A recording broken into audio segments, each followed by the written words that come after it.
রক্তে ভেজা গাজার ধ্বংসস্তূপের নিচে আজ শুধু শিশুদের লাশ নয়, চাপা পড়ে আছে মানবতার মুখোশ।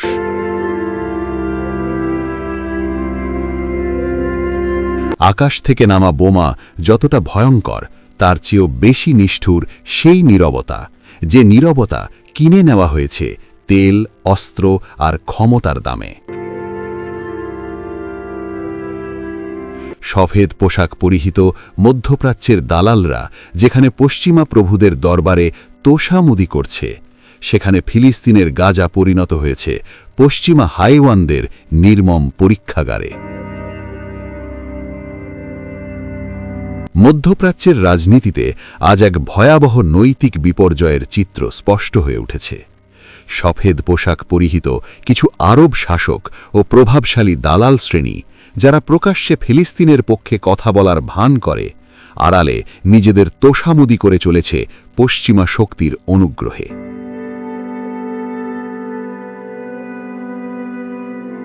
এই তথাকথিত নেতৃত্বের নীরবতা, আপোষকামিতা এবং প্রত্যক্ষ সহযোগিতার ফলেই গাজা আজ এক খোলা কসাইখানায় পরিণত হয়েছে, যেখানে নিরস্ত্র মানুষ প্রতিদিন পশ্চিমা সমর্থিত ইসরায়েলি যুদ্ধযন্ত্রের নির্মম শিকারে পরিণত হচ্ছে।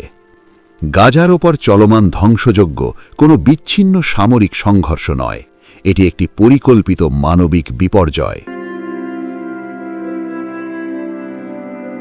জাতিসংঘ, অ্যামনেস্টি ইন্টারন্যাশনাল ও হিউম্যান রাইটস ওয়াচের একাধিক প্রতিবেদনে স্পষ্টভাবে উঠে এসেছে, বেসামরিক অবকাঠামো, হাসপাতাল, স্কুল ও শরণার্থী শিবির লক্ষ্য করে হামলা চালানো হয়েছে।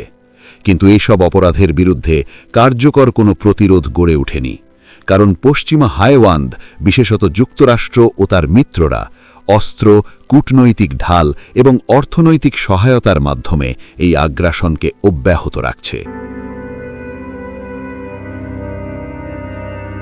সবচেয়ে বেদনাদায়ক বাস্তবতা হল, এই পশ্চিমা আগ্রাসনের পথ সুগম করে দিচ্ছে মধ্যপ্রাচ্যেরই কিছু ক্ষমতাধর রাষ্ট্র। আব্রাহাম অ্যাকর্ডের মতো চুক্তির মাধ্যমে ফিলিস্তিন প্রশ্নকে পাশ কাটিয়ে যারা ইসরায়েলের সঙ্গে সম্পর্ক স্বাভাবিক করেছে, তারা কার্যত গাজার মানুষের রক্তের ওপর নিজেদের ভূ-রাজনৈতিক নিরাপত্তা কিনেছে। তেল, অস্ত্র চুক্তি ও ক্ষমতা রক্ষার স্বার্থে এই শাসক গোষ্ঠী ফিলিস্তিনকে পরিণত করেছে দর কষাকষির পণ্যে।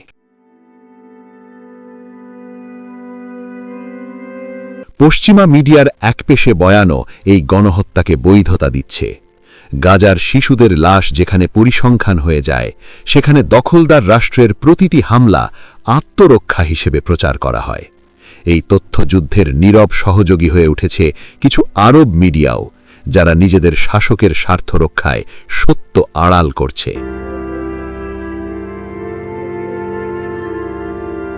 গাজা আজ আর কেবল একটি যুদ্ধক্ষেত্র নয়, এটি এক নগ্ন সত্যের নাম। এখানে প্রতিটি ধ্বংসস্তূপ সাক্ষ্য দেয় কারা মানবতার কথা বলে আর কারা সেই মানবতাকে দর কষাকষির টেবিলে তুলে দেয়।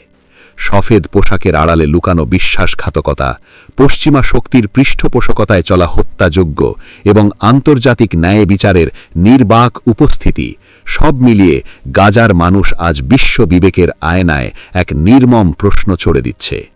ইতিহাস হয়তো নীরব, কিন্তু নিরপেক্ষ নয়। আজ যারা চুপ, কাল তাদের নামই লেখা থাকবে এই রক্তাক্ত অধ্যায়ের দায়ীদের তালিকায়। প্রশ্ন হচ্ছে, মানবাধিকার কি কেবল শক্তিশালীদের জন্য নাকি নিপীড়িতদের জন্য?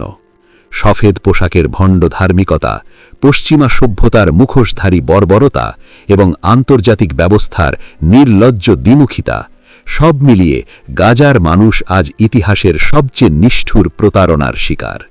এই নীরবতা ও সহযোগিতার দায় ইতিহাস একদিন নির্দয়ভাবে হিসাব নেবে।